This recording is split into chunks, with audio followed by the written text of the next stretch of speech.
Shrinks in the house. It's a long weekend for us here in Canada. I don't know about you guys in the States, but Monday's Canada Day. So I'll be spending that with my mom because I need to be there for her.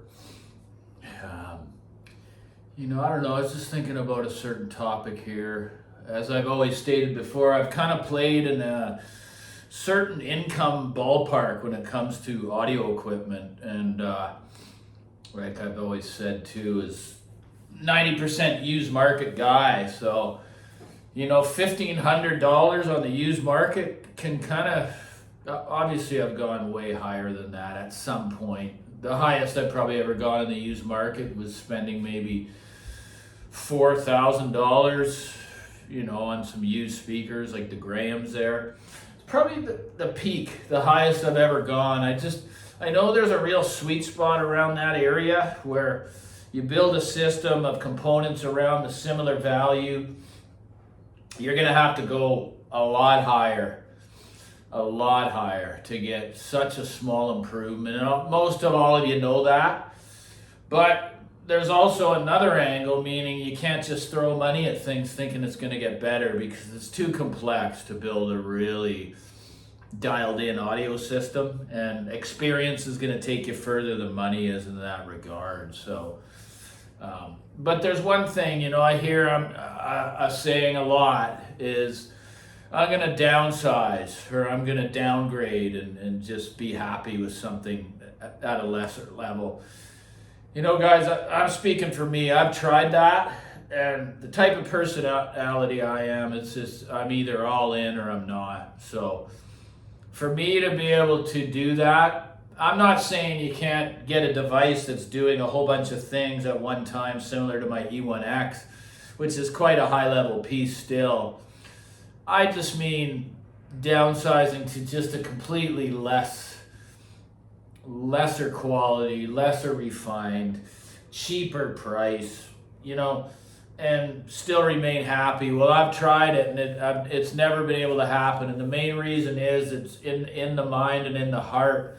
Once you've experienced something, it's going to be very, very hard to accept something that's at a lower level. So, if you're a multiple box guy, which I can't say I'm not because there's still quite a few components behind me. That's because there's two systems. But the only way to really do it to save costs is to find a device that can do what the E1X does, but still not lose any in the quality. You're losing in the amount and probably the cost of the equipment, but you're not losing it in the sound quality. But going the other way, going to these, see all these reviews I used to watch about this cheap audio equipment and stuff, it's just not going to work.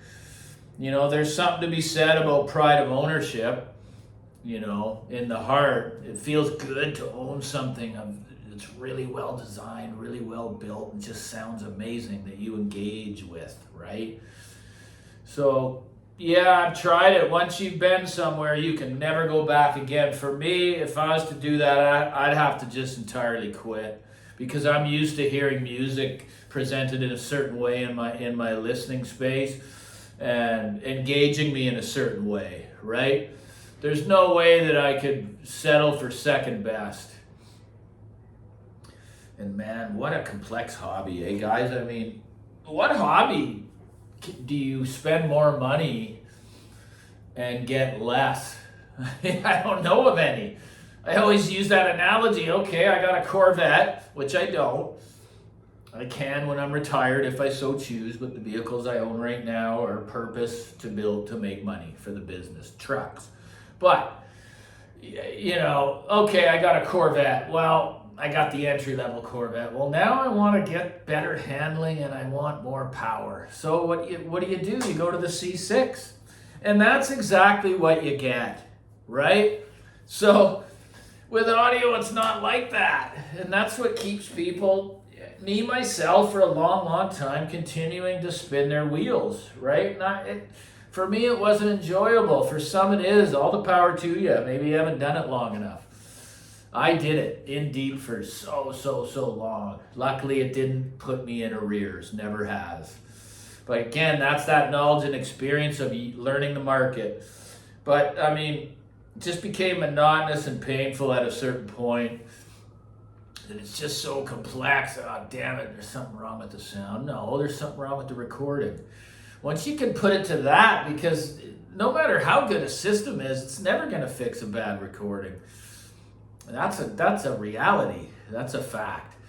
Thing with me is I almost prefer just decently recorded albums than these really overproduced, over-engineered audiophile, because the recordings almost sound too clean to me, almost artificial. And like a couple of these Alan Parsons albums I have, yeah, that sounds amazing and all that, but that's not what the concerts sound like to me when I go. I like the elbows and knees in the music. I like it to be real, But I don't know what the title of the video is. I mean, once at a certain level, if you've been doing this a really, really long time and you're thinking of making a change, for me it has to be something, if it goes down to one box or just one source in one box, there's still going to have to be a very high quality, It's either that, I just know I'm not going to be happy, and then the gerbil wheel's going to start all over again. And I've done that. I've repeated the same thing, expecting different results many times.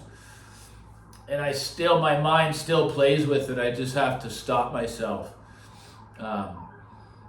It's really unbelievable how powerful it is for me. And many have come on and admitted the same. And just the power of hi-fi. It's crazy, But anyways, I really love, the family that I've built here on YouTube. Most of the people, they actually contribute to the channel via live chat. They send super thanks. They show the love, because I'm doing that every couple days, right, guys? And whether you think it's work or not, it doesn't matter. I know it is. And to put yourself out there the way I do, with no fear of judgment, I want people to really know who I am, like right down to the core, what I've been through. It's not all about audio all the time. It's just about dealing with life, Some people don't mind, they want to be heard, and that's good. I'll listen. So, be kind to people, guys. Treat people with love and respect, even if they, say something hurtful. Just step back and consider the source, right? We've never walked in someone else's shoes, so we cannot judge.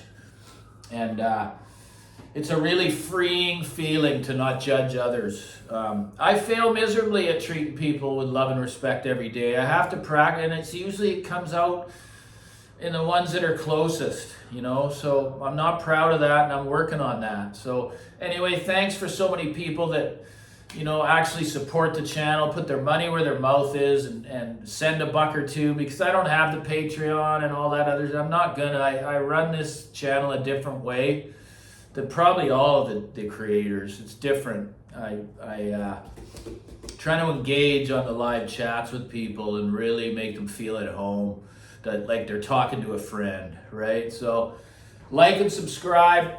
Have an awesome long weekend. Take care, guys.